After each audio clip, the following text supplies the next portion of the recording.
రాజా Faith ministries సమర్పించు యేసు కృపాస్వరం TV కార్యక్రమానికి ప్రేమపూర్వక ఆహ్వానం తెలియజేస్తున్నాం. మన తండ్రి అయిన దేవుని నుండి, యేసుక్రీస్తు ప్రభు నుండి, పరిశుద్ధాత్మ దేవుని నుండి మీకు కృపా సమాధానము కలుగునుగాక. ఆమేన్.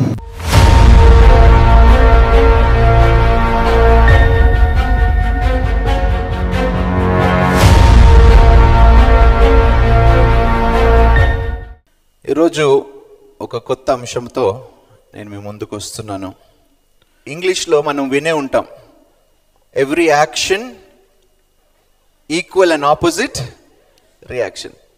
సో నువ్వు ఏ విధంగా ప్రవర్తిస్తావో నీ ప్రవర్తన బట్టి మనుషులు కూడా రియాక్ట్ అవుతారు, అవునా కాదా?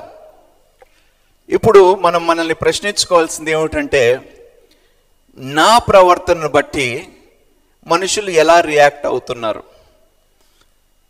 మిమ్మల్ని చూసినప్పుడు వాళ్ళ రియాక్షన్ ఏమిటి? మిమ్మల్ని చూసినప్పుడు మిమ్మల్ని పరిగెత్తుకొని హత్తుకొని, అరే నిన్ను చూసినందుకు చాలా సంతోషంగా ఉన్నది అంటున్నారా? వాళ్ళ రియాక్షన్ ఏంటి మిమ్మల్ని చూసినప్పుడు? ఒక వ్యక్తి మిమ్మల్ని చూసినప్పుడు వాళ్ళ రియాక్షన్ ఏమిటి? సంతోషంగా ఉందా? మిమ్మల్ని చూసి అబ్బా ఎప్పుడు చూసినా ఏడు ముఖమే అని రియాక్షన్ ఉందా?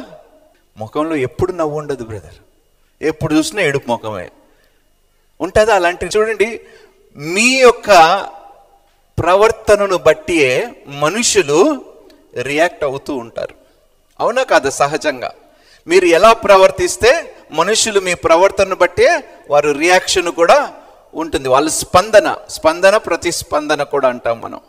సో మీ ప్రవర్తన మంచిగా ఉంటే, మీ స్పందించే విధానము మంచిగా ఉంటే యువతల వారు కూడా మీ స్పందనను బట్టి ప్రతిస్పందిస్తారు, అవునా కాదా? కానీ నాకు ఆశ్చర్యం ఏమిటంటే, మనము దేవుని పట్ల ఏ విధంగా స్పందిస్తున్నాము? మన స్పందన, దేవుడు మనల్ని చూచినప్పుడు ఆయన రియాక్షన్ ఏమిటి? మిమ్మల్ని చూచినప్పుడు దేవుడి రియాక్షన్ ఏమై ఉంటుంది? మిమ్మల్ని చూసినప్పుడు ఏమని ఉంటుంది?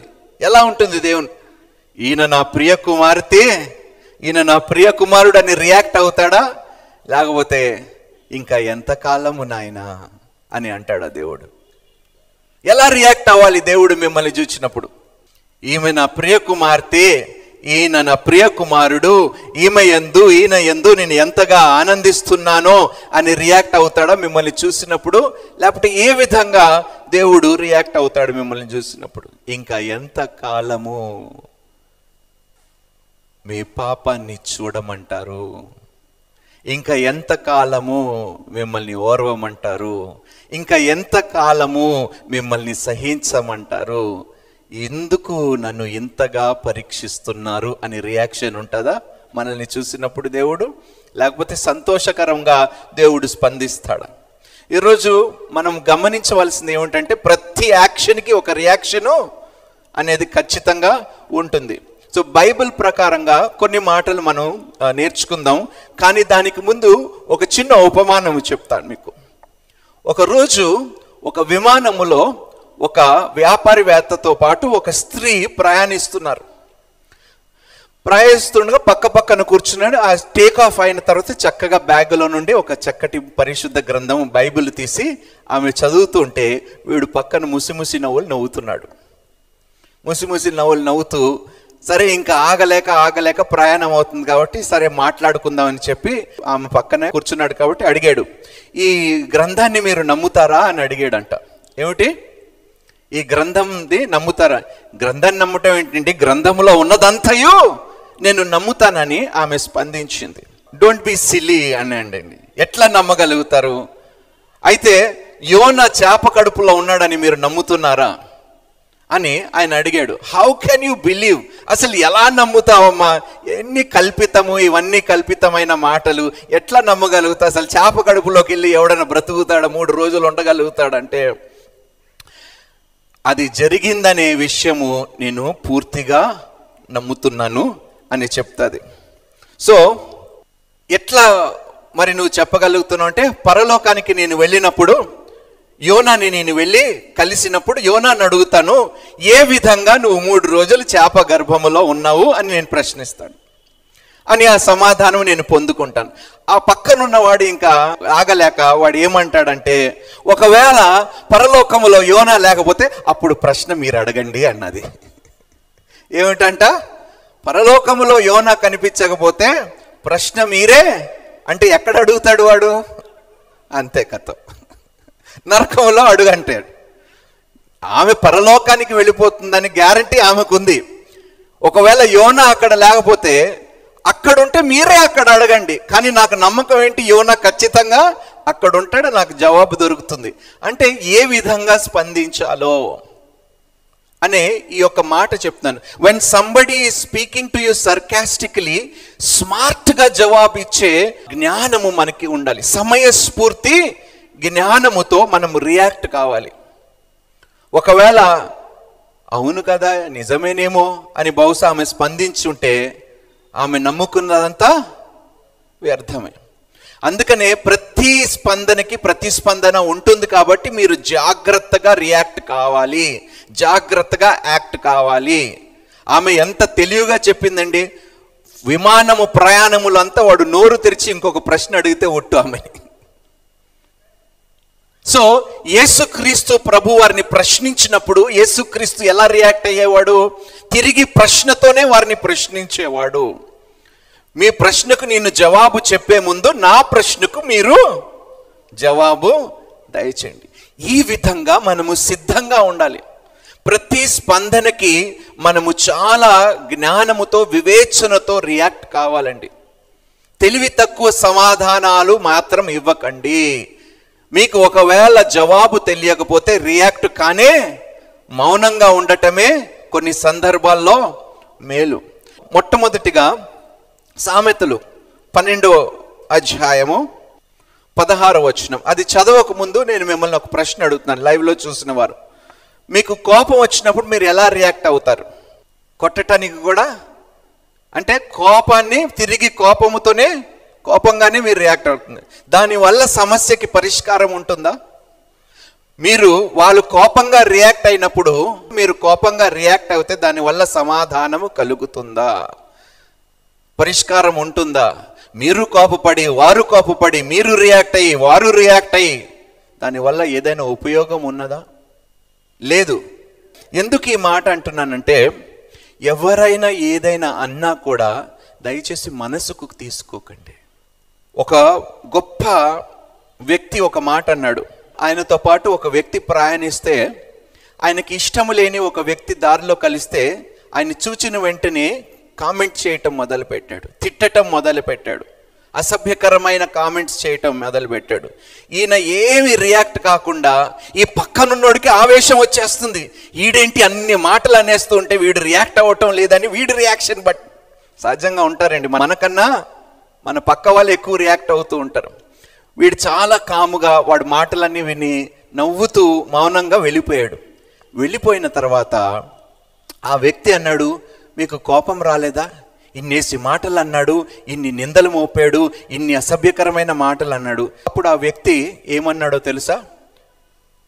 ఇప్పుడు ఎవరైనా నాకు గిఫ్ట్ ఇచ్చారనుకోండి, నేను ఆ గిఫ్ట్ని తీసుకుంటే దానిని నేను అంగీకరించినట్టు. ఒకవేళ నేను తీసుకోలేదనుకోండి, ఆ గిఫ్ట్ ఎవరి దగ్గర ఉంది? వాడి దగ్గర. వాడు మాటలు వాడి దగ్గర, నేను అంగీకరించలేదు కదా, వాడు ఎన్నైనా మాట్లాడుకోండి నాకేంటి అని చక్కటి సమాధానం ఇచ్చాడండి ఆ వ్యక్తి.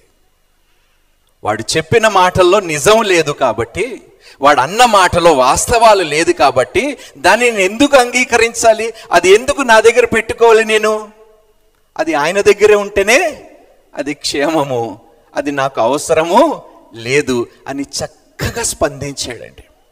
మీ స్పందన ఎలా ఉంటుంది ఒక్కసారి మీరు చెప్పండి. ఎందుకంటే యేసుక్రీస్తు ప్రభువారు ఎలా స్పందించారో, ఎన్ని మారులు నింద వేయబడ్డదండి యేసుక్రీస్తు ప్రభు మీద. ఎన్ని మార్లు ఆయన అవమానించారు, ఎన్ని మార్లు ఆయనని తక్కువ చేసి మాట్లాడారు. దేనికైనా యేసుక్రీస్తు ప్రభు రియాక్ట్ అయ్యాడా? ఒక్కసారి రియాక్ట్ అయ్యాడండి. ఎప్పుడు? ఆయన తండ్రి ఆలయముని వ్యాపారముగా మార్చినప్పుడు ఒక్కమారు ఆయన కోపంగా రియాక్ట్ అయ్యాడు. You have turned my father's house into a den of thieves. దొంగలు గృహముగా నా తండ్రి ఇంటిని మీరు మార్చేశారు అని రియాక్ట్ అయ్యాడు. చాలా కోపం వచ్చింది. రైచియస్ యాంగర్ అనే ఒకటి ఉందండి. నీతి కలిగిన కోపము. అనవసరంగా కోపపడేవారు చాలా మంది మన మధ్యలో ఉన్నారు. ఈరోజు కాపురాలు పాడైపోవటానికి కారణం ఏంటి? కుటుంబ వ్యవస్థ కూలిపోవటానికి కారణం ఏమిటండి? మీరే చెప్పాలి. మీ ఆవేశము, మీ కోపమే కదా. పరిష్కారము చాలా దగ్గరగా ఉంటుంది, ఆశీర్వాదము చాలా దగ్గరగా ఉంటుంది, దీవెనలు చాలా దగ్గరగా ఉంటుంది. కానీ అక్కడ వరకు వచ్చి ఓర్పు సహనాన్ని కోల్పోయి ఇంకా రియాక్షన్ స్టార్ట్ అవుతుంది. జాగ్రత్తగా ఉండండి. బైబిల్లోని మనం ఏ విధంగా రియాక్ట్ కావాలో, ఏ సమస్యకి ఏ విధంగా మనం రియాక్ట్ అయితే, ఏ విధంగా స్పందిస్తే బాగుంటుందో ఈరోజు బైబిల్ ప్రకారమే మనం తెలుసుకుందాం. ఈరోజు సమస్యలు మనకి ఎందుకు వస్తాయో తెలుసా? ఈరోజు దేవుడు మనకి సమస్యలు ఇవ్వటం లేదండి. దయచేసి మీరు నమ్మాలి. దేవుడు మనకి శ్రమలను కలుగజేయటం, శ్రమలని మనమే అనుమతించుకుంటున్నాము. ఎందుకో తెలుసా? మన ప్రవర్తన, మన స్పందనను బట్టి. అక్కడ ఇశ్రాయేలు ప్రజలు ఎర్ర సముద్రము దగ్గర ఉన్నారండి. ఎర్ర సముద్రము దగ్గర ఉంటే వెనకాల నుంచి ఎవరు వస్తున్నారు? సైన్యము వస్తుంది. సైన్యం యొక్క సమూహము. ఐగుప్తు ప్రపంచములోనే బలమైన సైన్యము అది. వారు వచ్చేస్తుంటే వీరు భయపడిపోతున్నారు. భయపడిపోతున్నప్పుడు దేవుడు ఒక మాట అంటాడు. నిర్గమకాండము 14వ అధ్యాయం 14వ వచనములో ఒక మాట అంటాడు. ఏమంటాడు? శత్రువులు వారిని తరుముతున్నారు, వాళ్ళకి తప్పించుకోవటానికి దారి లేదు. దేవుడు ఏం చేయమంటున్నాడు, ఎలా రియాక్ట్ కామంటున్నాడు ఒకసారి చూద్దాము. యెహోవా మీ పక్షమున యుద్ధము చేయును. యెహోవా నీ పక్షమున యుద్ధము. అమ్మ, మీ శత్రువులతో మీరు పోరాడటం మానేయండి, మీరు రియాక్ట్ కావటం మానేయండి. దేవుడు స్పష్టంగా చెప్తున్నాడు. మీరు ఊరకయే ఉండవలెను, మీరు గమ్మును కూర్చోండి అంటున్నాడు దేవుడు. మీరు ఊరకనే ఉండవలెనని ప్రజలతో చెప్పాను. ప్రజలతో అంటే మీ అందరితో దేవుడు ఏమంటున్నాడంటే, శత్రువుల్ని ఎదుర్కోవటము నాది, నా బాధ్యత అది. మీరు నన్ను నమ్ముకున్నారు కదా, నీ పక్షమున నేను నిలబడి యుద్ధము చేస్తాను. లేనిపోని గొడవలు నెత్తి మీదకి తెచ్చుకోకండి. అనవసరంగా మీరు రియాక్ట్ కాకండి. ఎవరైనా ఏదైనా అన్నా, మిమ్మల్ని బెదిరించినా, హింసించినా, ఖండించినా, నిందించినా, అవమానించినా, హేళన చేసినా మీరు మౌనంగా ఉండటం వల్ల మేలు జరుగుతుందా, కీడు జరుగుతుందా? మరి ఎందుకు నోరులు తెరుస్తాం మనం? మేలు జరుగుతుందని తెలిసిన తర్వాత కూడా నోరులు ఎందుకు తెరవాల్సి వస్తుంది మనకి? రియాక్షన్కి యాక్షన్కి ఉంటుందా? ఇప్పుడు నువ్వు ఒక వ్యక్తిని రెచ్చగొడితే కదా ఆ వ్యక్తి నీ మీద తిరగబడతాడు. అవునా కాదా చెప్పండి? వాస్తవం అండి ఇది. ఒక వ్యక్తి నిన్ను కొడుతున్నాడంటే ఆ వ్యక్తిని నువ్వు ఏ విధంగా రెచ్చగొడితే ఆ వ్యక్తి ఆ విధంగా స్పందిస్తాడు. బైబిల్ చాలా స్పష్టంగా చెప్తుందండి. చూడండి, సామెతల్లోని ఒక 3 మాటలు మనం చదువుదామండి. 21వ అధ్యాయము 19వ వచనము. ప్రాణము విసిగించు జగడగొండి దానితో కాపురము చేయుట కంటే అరణ్య భూమిలో నివసించుట మేలు. ఏమిటంట? గొడవ పడే భార్యతో ఇంటిలో ఉండటం కన్నా అరణ్యములో బ్రతకటము మేలంట. అలాంటి రియాక్షన్లు మరి వస్తాయి ఇంట్లో. వాస్తవంగా చెప్తున్నానండి. మీరు ఆ విధంగా రెచ్చగొడితేనే భర్త ఈ విధంగా రియాక్ట్ అవ్వే సందర్భాలు. నేను చెప్పటం లేదండి, బైబిల్ చాలా స్పష్టంగా ప్రతి యాక్షన్కి ఒక రియాక్షన్ ఉంటుంది. బైబిల్ ఏమంటుందంటే, గయ్యాలి భార్యతో బ్రతకటము కన్నా అరణ్యంలో పోయి బ్రతకటము అంటే, దేవుడు ఏమంటున్నాడు? ఒకవేళ మీ భర్త ఏదైనా అన్నా కూడా ఏం చేయాలి మనము? చెప్పండి. మౌనంగా ఉండి దేవుని దగ్గరికి వెళ్ళి ప్రార్థన చేయండి. ప్రార్థనే సమస్త సమస్యలకు పరిష్కారము ఇస్తుంది. అంతే. వెంటనే నీ భర్త ఏదైనంటే వెంటనే నోరు పారేసుకోకండి. నీ భార్య వెంటనే ఏదేనంటే మీరు రియాక్ట్ కాకండి. చిచ్చు పెట్టేది దేవుడా సైతానుడా? వాడు చిచ్చు పెడతాడని తెలిసి కూడా అనుమతిస్తే దేవుడు మనల్ని ఏమనాలి చెప్పండి? మనం రియాక్ట్ అవ్వాల్సింది భార్యతో కాదు, భర్తతో కాదు, వ్యక్తులతో కాదు, సైతానుడితో రియాక్ట్ అవ్వాలి. దేవుడు అంటున్నాడు, నువ్వు సైతానుడిని ఎదిరించు, అప్పుడు వాడు నీ యొద్ద నుండి. ఇది మన రియాక్షన్ ఉండాలి. నీ భర్తతో కాదు, నీ భార్యతో కాదు నువ్వు గొడవ పడవలసింది. ఎవరితో గొడవ పడాలి? చిచ్చు పెట్టే వానితో నువ్వు గొడవ పడాలి కానీ, అవునా, చిచ్చు పెట్టించే వాడితో గొడవ పడాలి కానీ చిచ్చు పెట్టేవాడితో కాదు. చూడండి ఏమంటాడు, ఇంకొకటి అంటాడు 19వ అధ్యాయము సామెతలు 13వ వచనం. బుద్ధిహీనుడగు కుమారుడు తన తండ్రికి చేటు తెచ్చును, భార్యతోడి పోరు ఎడతెగక పడుచుండు బిందువులతో సమానము. ఏమిటంట?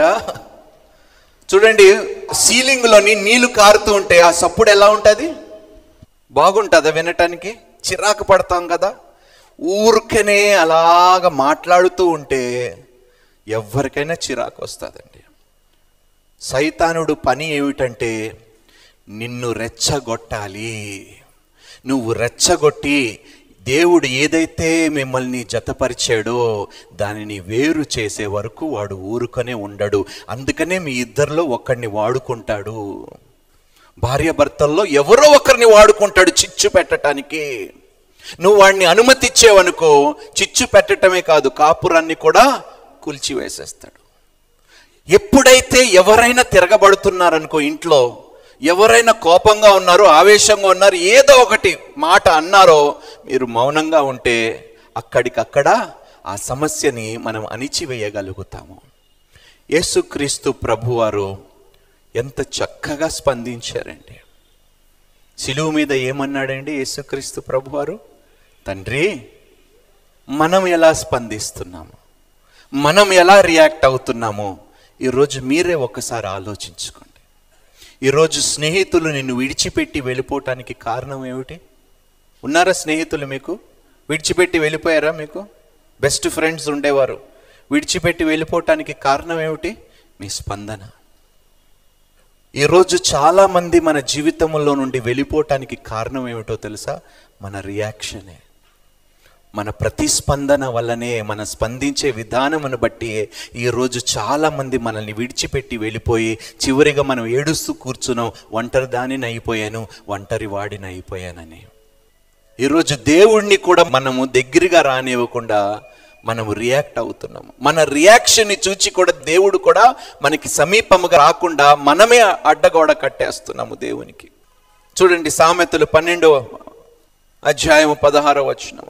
మూఢుడు కోపపడునది నిమిషములోనే బయలుపడును, వివేకి నిందను వెల్లడిపరచక ఊరకుండును. ఏమిటంట? వివేకము కలిగిన వాడు ఏం చేస్తాడంట? స్పందించాడంట. Fools show their annoyance at once, but the prudent overlook an insult. వాడిని ఇన్సల్ట్ చేసినప్పుడు దాన్ని పట్టించుకోడంట. ఎవడు? వివేకము కలిగిన వాడు. నిన్ను అవమానిస్తే పోతే పోనీ అంటాడే కానీ ఇంత మాటలు అంటావా నన్ను అని రియాక్ట్ కానే కాడండి. యేసుక్రీస్తు ప్రభువారు చేసినది ఇదేనండి. ఆయన మీద ఉమ్ము వేసినప్పుడు, ఆయనని ముసుకేసి గుద్ది ఎవరు కొట్టారో ప్రవచించు అని చెప్పినప్పుడు, కొరటా దెబ్బలు కొట్టినప్పుడు, ముళ్ళ కిరీటము ధరించినప్పుడు, సిలువ మీద మేకులు వేసి వేలాడదీసినప్పుడు ఆయన స్పందించలేదండి. ఎన్ని ప్రశ్నలతో ఆయన్ని ఇబ్బంది పెట్టాలనుకున్నా కూడా ఆయన ఎంత కాముగా ఉన్నాడండి. ఉన్నాడా లేదా చెప్పండి? మీ మౌనమే మీకు విజయము. చాలాసార్లు ఎందుకో తెలుసా రియాక్ట్ కావద్దంటున్నాను? మన రియాక్షన్ వెనకాల ఆలోచన ఉండదండి. మనం రియాక్ట్ అయినప్పుడు ఆలోచించి రియాక్ట్ కాము, స్పందించము. ఎవడైనా ఆలోచించి స్పందిస్తాడండి? స్పందించడు. కాబట్టి దేవుడు అంటున్నాడు అసలు రియాక్టే కావద్దు. సామెతలు 14వ అధ్యాయం 29వ వచనం. దీర్ఘశాంతము గలవాడు మహా వివేకి, దీర్ఘశాంతము గలవాడు మహా వివేకి ముంగోపి మూఢత్వమును బహుమానముగా పొందును. ఏమిటంట? ముంగోపి మూఢత్వమును బహుమానముగా పొందును. Whoever is patient has great understanding, but one who is quick tempered displays folly. Folly అంటే మూఢత్వము, foolishness, మూర్ఖత్వము. Whoever is patient, దీర్ఘ శాంతము గలవాడు గొప్ప జ్ఞానము కలిగిన వాడండి. మరి దయచేసి కోపపడకండి. ఎందుకు ఈ మాట చెప్తుందంటే యాకోబు గ్రంథంలో 1వ అధ్యాయం 20వ వచనం చూద్దామండి. Don't react. కోపంగా ఉన్నప్పుడు దయచేసి అసలు స్పందించకండి. దానివల్ల మీ పరిస్థితి బాగుపడనే పడదు. చూడండి ఏమంటున్నాడు యాకోబు గ్రంథం 1వ అధ్యాయం 20వ వచనము. ఎందుకనగా నరుని కోపము దేవుని నీతిని నెరవేర్చదు. ఎందుకనుగా, చూడండి నేను చెప్పటం లేదు, నీ కోపము దేవుని నీతిని నెరవేర్చదంట. ఎంత గొప్ప మాట అండి ఇది.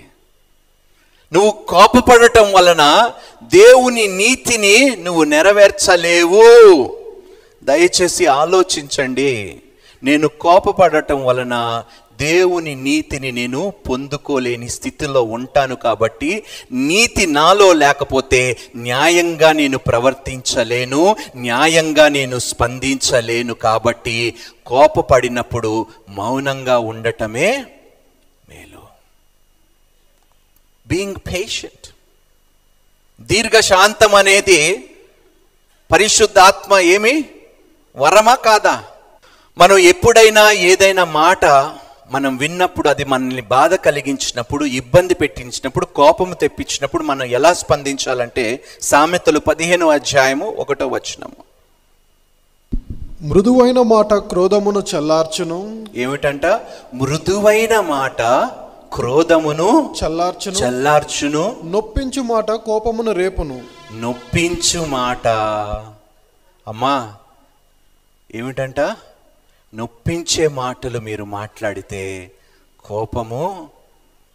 చాలా చక్కని విషయాలు బైబిల్ గ్రంథములో రాయబడ్డాయండి. మృదువైన మాట ఏం చేస్తుందంట? కోపముని అణిచివేస్తుందంట, చల్లార్చేస్తుందంట. కానీ నొప్పించు మాట కోపమును రేపుతాంట. ఈరోజు మీరే నిర్ణయించుకోండి. మీ ఇంటిలో సమాధానము లేకపోవటానికి కారణం మీరా కాదా? మీ పక్కన వారితో, మీ పొరుగు వారితో మీరు సమాధానంగా ఎందుకు ఉండలేకపోతున్నారు తెలుసా? మీ స్పందన వలనే. ఈరోజు సమాజముతో సఖ్యతతో, ఐక్యతతో, కుటుంబములో సఖ్యత, ఐక్యత ఎందుకు కలిగి ఉండలేకపోతున్నామో తెలుసా? నొప్పించే మాటలే. నువ్వు నన్ను గాయపరిచావు కాబట్టి నేను కూడా నిన్ను గాయపరుస్తాను అనే ఇలాంటి మాటల వలనే, ఇలాంటి స్పందన వలనే ఈరోజు సమాధానము లేకుండా, శాంతి లేకుండా ఇళ్లలోని ఎలాగ బ్రతుకుతున్నామో ఒక్కసారి మీరే ఆలోచించండి. కొంతమంది ఇంట్లోకి వెళితే భలే అన్కంఫర్టబుల్ ఫీలింగ్ వస్తుందండి. తెలిసిపోతుంది అక్కడ భార్యాభర్తలు కుటుంబం మధ్యలోని నెమ్మది తెలిసి. ఆ ఇంటిలో అడుగు పెట్టిన వెంటనే నీ ఆత్మలో ఒక రకమైన డిస్టర్బెన్స్, కలవరపడుతుంటుంది ఆత్మ. ఎందుకో తెలియదు. ఎందుకో తెలుసా? వారు ఆ ఇంటిలోని మంచి మాటలు పలకటము లేదు కాబట్టి. అక్కడ సమాధానము లేని చోట సమాధానము కలిగిన నీవు, దేవుని ఆత్మ కలిగిన నీవు అక్కడ ఎక్కువసేపు కూర్చోలేవు. అనిపించిందా మీకు ఎప్పుడైనా? ఎవరినైనా కలిసినప్పుడు ఒక రకమైన అన్కంఫర్టబుల్ ఫీలింగ్. దయచేసి అలాంటి స్థితిలో, అలాంటి పరిస్థితిలో మీరు ఉండకూడదని పరిశుద్ధ గ్రంథములో నుండి నేను కొన్ని మాటలు మీకు తెలియపరుస్తాను. ఇవన్నీ మనల్ని నేర్పించడానికి, మన జీవితాలని సరిచేయటానికే దేవుని యొక్క వాక్యము. ఈరోజు అన్ని సమస్యలకి కారణం ఏమిటో తెలుసా? మీ స్పందన. మీ ఇంటిలో కావచ్చు, మీ ఉద్యోగంలో కావచ్చు, మీ వివాహంలో కావచ్చు, మీ పిల్లలు, ఏదైనా కావచ్చండి. మీ రియాక్షన్ వల్లనే ఎక్కడ లేని సమస్యలను మీ నెత్తి మీదకి మీరే తీసుకొని వస్తున్నారు. దేవుడు అన్నాడు నిర్గమకాండంలోని 14-15 వచనము, అంతలో యెహోవా మోషేతో, నీవేళ నాకు మొరపెట్టుచున్నావు, సాగిపోవుడి అని ఇజ్రాయేలులతో చెప్పుము. దేవుడు అంటున్నాడు, ఎందుకు ఇంతగా రియాక్ట్ అవుతున్నావు మోషే? ఎందుకు ఇంత రియాక్ట్ అయిపోతున్నావు? నువ్వు ఎందుకు నాకు మొర పెట్టవలసిన అవసరం ఏమొచ్చింది? ఎందుకు ఇంతగా రియాక్ట్ అవుతుంది? నువ్వు ముందుకు వెళ్ళిపో, వాళ్ళని నేను చూసుకుంటాను. అంతగా స్పందించవలసిన అవసరము లేదు నీకు. దేవునికి స్తోత్రము. నీ శత్రువులు ఎప్పుడు నీ వెనక నుంచి వెనక్కి వెళ్ళిపోతారు, కానీ నీ ముందుకు నేను రానివ్వను. హల్లెలూయా. అందుకనే దేవుని మీద భారము పెట్టండి, దేవుని మీద ఆధారపడండి, ఆయన దగ్గరికే వెళ్ళండి. ప్రతి సమస్యకు పరిష్కారము ఆయన దగ్గరికి వెళ్ళి మీరు రియాక్ట్ అవ్వండి. ఆయన రియాక్షన్ మాత్రం చాలా గొప్పగా ఉంటుంది. దేవునికి స్తోత్రము. మీరు దేవుని దగ్గరికి వెళ్లకుండా మనుషులతో మీరు రియాక్ట్ అవుతే దాని పరిణామాలు చాలా భయంకరంగా ఉంటాయి. ప్రభువా, ఈ యొక్క సమస్యకి నేను ఏ విధంగా రియాక్ట్ కావాలో నా దగ్గర జ్ఞానము లేదు, వివేచన లేదు, కాబట్టి ఈ సమస్యను నీ దగ్గరికి తీసుకొని వచ్చాను, దయచేసి స్పందించు ప్రభువా. దేవుడు స్పందించినప్పుడు నీకు మేలు చేస్తాడా, కీడు చేస్తాడా? మేలు చేసేవాని దగ్గరికి వెళ్ళి, తండ్రి నేను రియాక్ట్ అవుతే మూర్ఖుడుగా నేను స్పందిస్తాను, కాబట్టి ఈ సమస్యను నీ పాదము చెంత పెడుతున్నాను తండ్రి, నా పక్షమున నువ్వు రియాక్ట్ అవ్వు ప్రభువా. దైవజనులు బోధించిన మరిన్ని ప్రసంగాలను విని ఆత్మీయంగా బలపడాలని ఆశ కలిగిన వారు Raja Faith Ministries YouTube, Raja Faith Ministries Facebook, Raja Hebel Instagram, Raja RFM Twitter subscribe చేయండి, లైక్ చేయండి, కామెంట్ చేయండి, షేర్ చేయండి, ఫాలో అవ్వండి. Raja Faith Ministries the New Covenant Church వారి ఆదివారపు ఆరాధన సమయములు: ఇంగ్లీషు ఆరాధన ఉదయం 9 గంటలకు, తెలుగు ఆరాధన ఉదయం 11:30 ఆరాధనలు జరుగు స్థలం Kashish Convention Hall, 3rd floor, Musheerabad metro station పక్కన, హైదరాబాద్. మరిన్ని వివరములకు సంప్రదించవలసిన మా ఫోన్ నంబర్లు 9000320028, 9346077114.